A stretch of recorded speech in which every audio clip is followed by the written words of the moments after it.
Neste trabalho vamos falar sobre as motherboards. O que são as motherboards? Este componente é talvez o mais crítico do computador.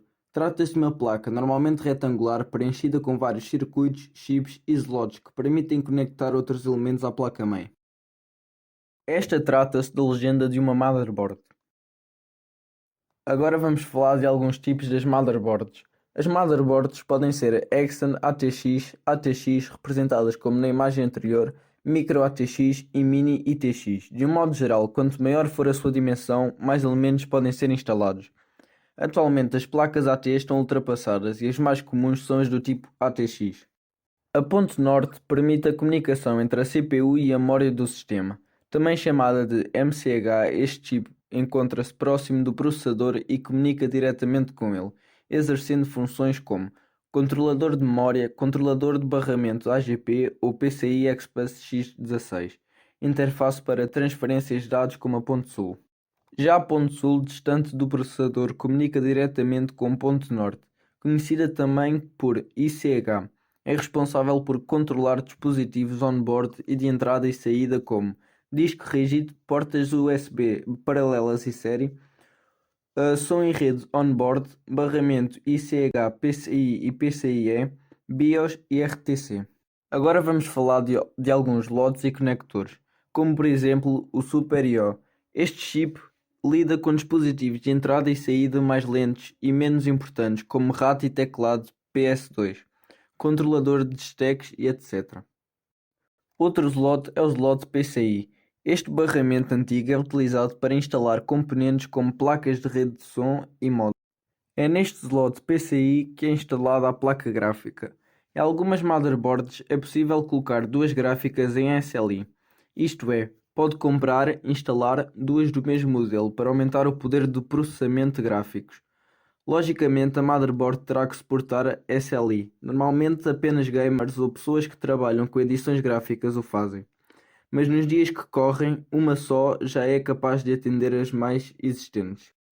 No entanto, um pormenor deve ser tido em atenção. O barramento é PCI, mas nem todos operam da mesma forma. Vejamos o exemplo desta motherboard. Assim, ao instalar a placa ou placas gráfico-gráficas, coloque-a em PCI 1 ou PCI 2 para obter melhor desempenho. Quanto mais pistas, melhor, sendo 4 vezes lenta, 8 vezes média e 16 vezes rápida. O barramento PCI é contra 4 gerações, estando presente nesta motherboard a 2.0. Este conector ATX tem como objetivo fornecer energia na motherboard para alimentar a CPU. Normalmente o cabo de alimentação é de 4 pinos e o de 8 é utilizado em situações de, por exemplo, overclocking, uma vez que é requerido mais energia. É a partir deste conector de 4 pinos que o dissipador de calor da CPU recebe alimentação. Este conector é específico para tal, uma vez que permite à motherboard controlar a velocidade da ventoinha, baseado na temperatura do processador. O de 3 pinos tem como objetivo ligar a ventoinha da caixa. A socket é o local de instalação do processador. Eles podem ser LGA, PGA ou ZIF. Slots de memória RAM. A maioria das motherboards tem 4 slots, mas também é possível encontrar com apenas 2. A diferença de cores tem uma finalidade. Neste caso, para Dual Channel, em poucas palavras, é um recurso que permite ao chipset ou ao processador comunicar através de 2 canais de memória em simultâneo. Assim, fornece o dobro da largura da banda do barramento. Atualmente, existem motherboards que permitem Triple e Quadro Channel. Este conector ATX é a principal e a secundária das duas entradas de energia. A motherboard é alimentada pela fonte de alimentação através deste conector. O conector IDE permite conectar discos rígidos antigos IDE ou unidades de CD ou DVD. Atualmente, a maioria das unidades possuem interface SATA. Conectores SATA. Melhor e mais recentes que o anterior em todos os aspectos. São utilizados para instalar discos rígidos SATA e unidades de CD e DVD.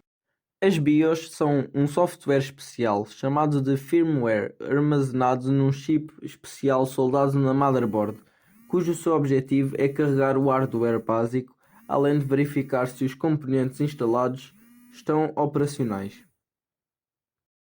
As pilhas SMOS são uma pequena área de memória volátil que requer alimentação para guardar as configurações do setup na placa-mãe.